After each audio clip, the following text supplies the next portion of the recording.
Hi hello सर्वांना नमस्कार. रेश्मी नाते या मराठी चॅनलमध्ये तुमचे सर्वांचे स्वागत आहे. एक लग्न असेही भाग 50. आय एम सॉरी, ईशा शरमेने खाली मान घालून म्हणाली आणि कपडे घेऊन तिच्या रूममध्ये निघून गेली. ती जाताच त्या व्यक्तीने एक फोन केला. Hello Raju, plan successful. ती व्यक्ती, thank you very much Sahil. Raju म्हणाला, देवांश इज माय फ्रेंड, त्याच्यासाठी इतकं तर मी करूच शकतो. त्याची काळजी घे, ही मुलगी खूप पोहोचलेली आहे. साहिल म्हणाला, माझ्यापेक्षा जास्त कोण ओळखतं हिला.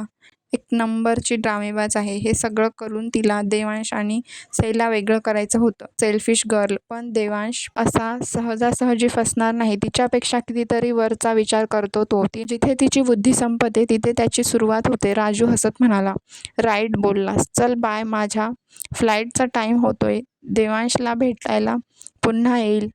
साहिल म्हणाला, ओके माय फ्रेंड, हॅप्पी जर्नी. राजू म्हणाला, मी बरोबर रूममध्ये गेले होते, मग तिथे तो दुसरा व्यक्ती कसा निघाला? ईशा तिच्या रूममध्ये येऊन इकडून तिकडे फेऱ्या मारत विचार करत होती. तिला काहीच समजत नव्हतं. आता तिला खूप राग येत होता. तिने जे केलं ते जर अमित आणि तिच्या बाबांना कळालं तर तिची काही खैर नव्हती. कारण तीही एक रेप्युटेड फॅमिली बॅकग्राऊंडमधून होती. एका परपुरुषाबरोबर ती रात्रभर एकाच रूममध्ये एकाच बेडवर होती. ही गोष्ट जर चुकूनही कुणाला कळाली तर तिच्या फॅमिलीची खूप बदनामी झाली असती.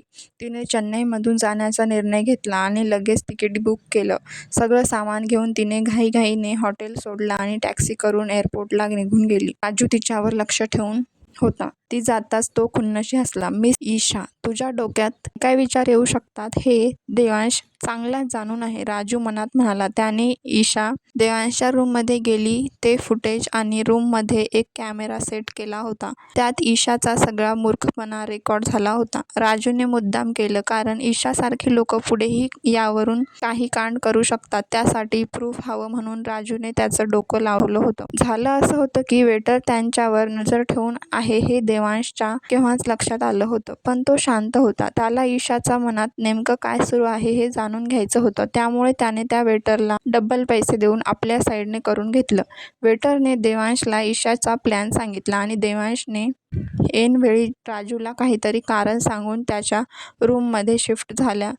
नंतर त्याने राजूला सगळा प्रकार सांगितला आणि साहिलला कॉल केला. साहिल त्याचा कॉमन फ्रेंड, जो योगायोगाने त्याच हॉटेलमध्ये थांबला होता. त्यांनी त्याला राजूचा रूममध्ये बोलावून सगळा प्रकार सांगून त्यांची मदत घेतली आणि ईशाचा प्लॅन फेल केला. राजूने देवांशच्या नकळत सगळं रेकॉर्ड करून घेतलं होतं. आता देवांशला ऑपरेशन होईपर्यंत कुणाचाही डिस्टर्ब नव्हता. आता सईला 4 दिवस छान सुट्टी होती. देवांशने तिला या वेळात ऑफिसमध्ये जा असं सांगितलं होतं. त्यामुळे ती सकाळी उठून तिचं भरभरा आवरत होती. तिने ऑफिसला असलं तरी रोजची कामं आवरली, पूजा केली, सगळ्यांसाठी नाश्ता केला. माई आज गावी जाणार होती, त्यामुळे त्याही लवकर उठून तयार झाल्या होत्या. अरे सुनबाई, आज पण लवकर उठलीस? 4 दिवस सुट्ट्या आहेत तर छान आरामात उठायचं ना, माई म्हणाली. माई, कितीही ठरवलं तरी मला रोजच्या वेळी जाग येते आणि मग उगाच लोळत पडण्यापेक्षा आपलं आवरलेलं बरं. सईने त्यांना खाली वाकून नमस्कार केला. सदा सुखी राहा. बरं केलं उठलीस. मी 2 दिवसासाठी आपल्या गावी जातीये. थोडी काम आहेत.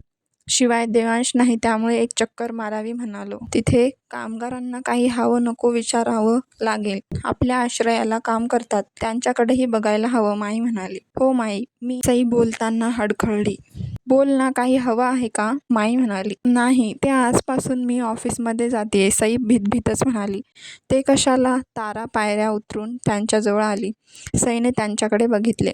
माई, ते देवांश म्हणत होते, मी नाही तर तू ऑफिसला जा. तसंही मला सुट्ट्या आहेत, सई म्हणाली. काही गरज नाही, जरा घराकडे लक्ष द्या. अगोदरच त्या कॉलेजच्या नादाने तुझं सारखं बाहेर थांबणं सुरू आहे. आता तरी घरी बस. असंही माझं आकाश आहे ना ऑफिस बघायला. तुला काय येतं त्यातलं? तारा म्हणाली. सई हिरमुसली. तारा, देवांशने सांगितलं आहे तर जाऊ दे ना. आणि तिला सुट्ट्या आहेत, घरी तरी एकटी काय करेल? तू जा हा बाळा. माई सईच्या चेहऱ्यावरून हात फिरवून म्हणाली. थँक्यू माई, सई म्हणाली. सई हसली. माई अगं, तारा म्हणाली. थांब जरा. सई, जा बाळा, तुझी तयारी कर, माई म्हणाली. हो. सई खुश होऊन तिच्या रूममध्ये निघून गेली. माई, तुम्ही तिचा खूप लाड करताय असं नाही वाटत तुम्हाला, तारा म्हणाली. त्यात लाड कसला, देवांशला ती मदत करते तर त्यात काय बिघडलं, माई म्हणाली. हे बघ माई, अगं आत्ताच कुठे त्यांचं लग्न झालंय, त्यात तू तिला सगळ्या गोष्टी हातात देते, तारा म्हणाली. या घरची सून आहे ती, हे सगळं तिला सांभाळायचं आहे, माई म्हणाली. घर सांभाळू दे, ऑफिसमध्ये काय काम, अजून मी वहिनीसुद्धा कधी ऑफिसला गेलो नाही, लोक काय म्हणतील, तारा म्हणाली. जमाना बदलला आहे आणि मी नाही तर देवांशने स्वतःहून तिला ऑफिसला जायला सांगितलं आहे, माई म्हणाल्या. माई पण, तारा म्हणाली. बस हा विषय इथंच संपवा, 4 दिवसाचा प्रश्न आहे, देवांश आल्यावर पुन्हा तोच बघणार आहे. माई ताराला रोखून बघत म्हणाली. काय, ती सई ऑफिसला जातेय, सोनाली म्हणाली. हो वहिनी, आता हे बरोबर आहे का, तुम्हीच सांगा, तारा सोनालीला तिच्याकडून बोलण्यासाठी लाडीगोडी लावत होती. सरपोतदार घरातून अजून तरी कुणी बाई ऑफिसमध्ये काम करायला गेली नाही आणि ही नवीन लग्न झालेली मुलगी जाणार आणि ऑफिस सांभाळणार म्हणे. वहिनी, तुम्ही तिची सासू आहात, तुम्ही तिला कंट्रोल करायला हवं, ऑफिस कशाला सांभाळू दे म्हणावं, तू घरी बस, तारा सोनालीला लाडीगोडी लावत होती. हे कळत होतं. मी काय म्हणते, बाहेरच्या लोकांनी ऑफिसची सूत्र हातात घेण्यापेक्षा घरातील लोकांनी घेतलेली बरी नाही का, सोनाली टोमणा मारत म्हणाली. तुला काय म्हणायचं आहे, मी या घरची नाही, तारा रागाने म्हणाली. ताई, लग्न झालं आहे तुमचं, तुमचा हिस्सा जरी प्रॉपर्टीवर असला तरी आकाशचा नाही, आणि तसंही सई सून आहे या घरची, आकाशपेक्षा तिचा अधिकार जास्त आहे इथे, सोनाली म्हणाली. तुझा मुलगा बिझनेसमध्ये इंटरेस्ट घेत नाही ना, म्हणून तू असं बोलत आहेस, तारा म्हणाली आणि निघून गेली. माझा मुलगा इंटरेस्ट घेत नाही यावरून खूप बोलत होतीस ना तू, माझा आकाश करत होतीस. देवांशने बरोबर त्याला त्याची जागा दाखवली, सोनाली खुशीत हसत म्हणाली. सगळं आवरून सई ऑफिसमध्ये निघाली. माही, श्याम खुश होते तिच्यासाठी. आकाशला खूप राग येत होता, पण माईने परवानगी दिल्यामुळे त्यालाही काही बोलता येत नव्हतं. सई ऑफिसला आली, सगळ्यांनी तिचं स्वागत केलं. राजूने आरतीला सतत तिच्या सोबत राहा असं सांगून सांगितलं होतं. आरती ऑफिसमध्ये काम करत होती, खूप हुशार आणि स्वभावाने शांत होती, एकदम सईसारखी. तिची आणि सईची लगेच मैत्री झाली. मॅडम, तुम्ही इथं बसा, देवांश सरच्या कॅबिनमध्ये, आरती म्हणाली. इथे, सई म्हणाली. हो, सरांचा फोन आला होता, त्यांनी सांगितलं आहे आणि हे तुम्हाला द्यायला सांगितलं आहे. तिला एक सुंदर बुके आणि चॉकलेटचा बॉक्स दिला.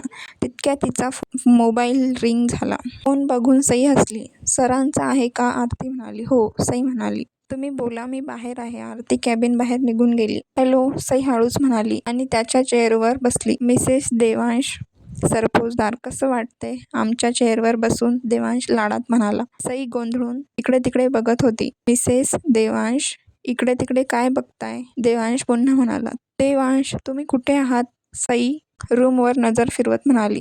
तुझ्या हृदयात, देवांश म्हणाला. तुझ्या हृदयात, त्याने तसं म्हणाल्यावर सईच्या अंगावर सरकन काटा आला आणि ती झरझर गुलाबी झाली.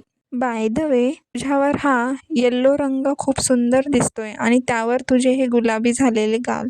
देवांश खूपच उत्तेजित आवाजात बोलत होता. आता मात्र तिच्या हृदयाची धडधड वाढली. ती छातीवर हात ठेवून उठून सगळीकडे त्याला शोधत होती. बेबी गर्ल, देवांश हसत म्हणाला. देवांश, सांगा ना तुम्ही कुठे आहात, सई क्यूट फेस करून म्हणाली. सांगितलं ना, तुझ्या हृदयात, देवांश खट्टाळ हसत म्हणाला. देवांश प्लीज, सई म्हणाली. ओके, मी तुला कॅमेऱ्यातून पाहतोय, आता कॅमेरा कुठे आहे ते मी तुला नाही सांगणार, देवांश हसत म्हणाला.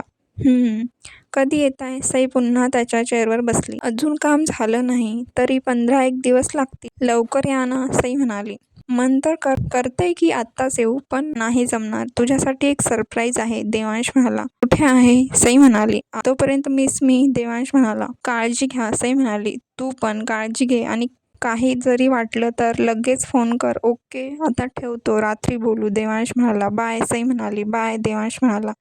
सईला देवांश सोबत बोलून खूप छान वाटत होतं. तिने आरतीला आत बोलावून घेतलं आणि ऑफिसच्या कामाबद्दल बोलत होती. ईशा मुंबईला परत आली. तिचा मूड खूप ऑफ झाला होता. अरे बाळा, तू लगेच आलीस, तिची मॉम म्हणाली. मयुरीचं सगळं सेट झालं होतं मॉम, मग तिथे थांबून काय करू? ईशा म्हणाली. ठीक आहे मॉम म्हणाली. मॉम मला कुणीही डिस्टर्ब करू नका, मी जरा आराम करते, ईशा म्हणाली. ठीक आहे बाळा, मॉम म्हणाली. ईशा तिच्या रूममध्ये गेली. फ्रेश होऊन तिने चेंज केलं. बेडवर पडून ती कालचा विचार करत होती. ते देवांशच्या रूममध्ये गेले होते, मग तिथे देवांश नसून तो व्यक्ती कसा? ईशा बराच वेळ विचार केल्यानंतर तिच्या लक्षात आलं की कदाचित देवांशला ती आल्याचं समजलं असेल आणि त्यानेच काहीतरी स्मार्ट गेम खेळला असेल. ऑफकोर्स हे सगळं त्याचंच डोकं असणार. मी कशी काय विसरले की तो देवांश सरपोजदार आहे. स्वभावाने राम जरी असला तरी विचाराने रावण आहे. नो देवांश, तू माझ्यासोबत असं करू शकत नाहीस. पण जर तू हा खेळ खेळला आहेस ना, तर आता बघ मी काय करते. फक्त एक अशी गोष्ट मला कळू दे ज्यामुळे मी तुला आणि तुझ्या लाडक्या बायकोला कायमचं दूर करेन. मला रात्रभर एका परपुरुषाबरोबर घालवायला लावली ना तू, आता तू सईसोबत कसा राहशील ते मी बघते. ईशा डोळ्यात पाणी आणून म्हणाली. तिला हॉटेलमधला प्रकार आठवून अजूनच खूप राग येत होता. खरं तर पूर्णपणे यात तिची चूक होती. देवांशला इमोशनल ब्लॅकमेल करून सईला त्याच्या आयुष्यातून बाहेर काढायचं आणि तिची जागा घ्यायची, असा तिचा प्लॅन होता. आपण तिच्यासोबत फिजिकल झालोय आणि या गिल्ट भावनेने देवांश नक्कीच सईला सोडून ईशाकडे येईल अशी तिची खात्री होती. व्हॉट? मला हा चेक कॅश करण्यासाठी सईची परवानगी लागेल? आकाश HR डिपार्टमेंटमध्ये जाऊन सगळ्यांवर भडकत होता. हो सर, आम्हाला तशा इन्स्ट्रक्शन आहेत. HR manager. तुम्हाला माहीत आहे ना मी कोण आहे? या कंपनीत माझाही हिस्सा आहे, आकाश म्हणाला. आम्हाला सगळं माहीत आहे सर, पण आम्ही फक्त आमचं काम करतोय. तुम्हाला चेक पास करण्यासाठी सई मॅडमची साईन आणावी लागेल, HR मॅनेजर म्हणाले. फाईन. आकाश तणतणत निघून गेला. त्याला त्याचा हा खूप मोठा इन्सल्ट वाटत होता. सई कुठे आहे? आकाशने पिऊनला विचारलं. सर, मॅडम देवांश सरांच्या कॅबिनमध्ये आहेत, पिऊन म्हणाला. ठीक आहे. आकाश कॅबिनकडे गेला. कॅबिनजवळ येताच त्याने स्वतःला थोडं नॉर्मल केलं आणि फेक स्माईल चेहऱ्यावर आणली. मे आय कम इन? आकाश म्हणाला. यस, आतून सई म्हणाली. आकाश आत गेला. आरती तिच्यासोबत बसून होती. सई, मला तुझ्याशी थोडं बोलायचं आहे, आकाश आरतीला बघून म्हणाला. बोला ना आकाश भाऊजी, सई म्हणाली. वेल, आकाश बोलताना थांबला. मॅडम मी बाहेर आहे. आरती त्याचं बोलणं समजून गेली आणि कॅबिन बाहेर निघून गेली. बोला, सई म्हणाली. यू नो, तू साडीत खूप सुंदर दिसतेस, आकाश तिच्यावर फ्लर्ट करत होता. तुम्हाला काहीतरी कामाचं बोलायचं होतं ना? सई म्हणाली. हो, पण त्याआधी तुझी थोडी तारीफ करावी म्हणलं. खरंच सई, खूपच गोड आहेस तू, आकाश म्हणाला. आकाश भाऊजी, मला माझी तारीफ माझ्या नवऱ्याच्या तोंडून ऐकायला जास्त इंटरेस्ट आहे. सो तुम्ही कामाचं बोलाल का प्लीज? सई होईल तितकं शांततेने घेत होती. देवांश इथे नसताना तिला कोणताही प्रॉब्लेम नको होता. तो आल्यावर ती त्याला सगळं सांगणारच होती. ओ, खरंच खूप लक्की आहे देवांश, ज्याला तुझ्यासारखी सुंदर आणि एकनिष्ठ राहणारी बायको मिळाली आहे. Lucky man. एनिवे, मला या चेकला पास करण्यासाठी तुझी सही हवी आहे, आकाश म्हणाला. हा कसला चेक आहे? सई म्हणाली. सई, एवढी मोठी कंपनी आहे, त्यात हजारो वर्कर्स, त्यांचे पेमेंट असतात, त्यासाठी रोज असे कितीतरी चेक कॅश करावे लागतात. आता देवांश इथे नाही म्हणून तुझी साईन हवी आहे, आकाश म्हणाला. ओके, मी आरतीला विचारते, सई म्हणाली. तिला काय विचारायचं? मी सांगतोय ना सगळं, तू फक्त इथे सही कर. आकाश त्याने चेक सईकडे दिला. तिने निरखून पाहिला. यावर अमाऊंट नाही लिहिली, सई म्हणाली. ते कॅल्क्युलेट करून मी टाकेन, तू सही कर फक्त, आकाश दात आवळत म्हणाला. आय एम सॉरी भाऊजी, अगोदर सगळं कॅल्क्युलेट करा आणि त्यावर फिगर टाका, मग मी साईन करेन, सई सरळ म्हणाली. तुला काय वाटतं मी पैसे खातोय? आकाशला तिचा बोलण्याचा राग आला. अजिबात नाही, पण असं कोऱ्या चेकवर मी कसं साईन करणार? सई म्हणाली. सई, कामं अशीच होतात, तुला माहीत नाही? आकाश म्हणाला. तेच तर म्हणतोय भाऊजी, मी नवीन आहे याबद्दल, मला जास्त काही माहीत नाही, मी आरतीला विचारून तुम्हाला सांगेन, सई म्हणाली. म्हणजे तुझा माझ्यावर विश्वास नाही? आकाश म्हणाला. प्रश्न विश्वासाचा नाही. देवांश इथे नाहीत, अशाने त्यांच्या गैरहजेरीत कुठल्याही प्रकारचा प्रॉब्लेम होऊ नये असं मला वाटतं, सई म्हणाली. ठीक आहे. आकाश बाहेर निघून गेला. आरती लगेच आत आली. काय झालं मॅडम? आरती म्हणाली. काही नाही, मला अकाउंटचा फाईल बघायच्या आहेत. या 2 दिवसात कुठे कुठे पैसे खर्च झाले ते बघायचे आहेत, सई म्हणाली. ओके मॅडम, मी आणते. आरती कॅबिन बाहेर निघून गेली. आकाश सुरुवातीपासून जरा गडबड आणि आगाऊ आहे हे सईच्या अगोदरच लक्षात आलं होतं आणि आता तो चेक बघून तिच्या पोटात पाय शिरले. आरतीने तिला मागच्या 2-3 दिवसात कुठे आणि किती रक्कम कंपनी अकाउंटमधून गेली ते सांगितलं. त्यात 1-2 ठिकाणी 2-3 वेळा रक्कम ट्रान्स्फर झाली होती. सईने त्याबद्दल विचारपूस केली तर आकाशने वारंवार 2-3 वेळा चेक कॅश करून घेतले होते असं तिला समजलं. त्याने 3 दिवसात जवळपास 25 लाखाचा घोळ केला होता. यानंतर देवांश येईपर्यंत सगळे चेक किंवा कॅश मला विचारल्याशिवाय कुणालाही द्यायची नाही, सईने आरतीला सांगितलं. ओके मॅडम, आरतीने लगेच फोनवरून सगळ्यांना सांगितलं. सईचा अर्धा दिवस अशाच गोष्टीत कोण घेण्यात गेला. ती अगोदरच हुशार होती आणि देवांश सोबत राहून तिला बरंच काही माहीत झालं होतं. त्यामुळे तिला ऑफिसमध्ये गोष्टी समजायला जास्त वेळ लागला नव्हता. मॅडम लंच, आरती म्हणाली. कुठेतरी बाहेर जाऊ, मला आत्ताच खूप थकवा जाणवतोय, सई म्हणाली. आरती हसली. समोर काय झाले पाहूया पुढील भागात. हा भाग कसा वाटला कमेंट करून नक्की सांगा. भेटूया पुढील भागात.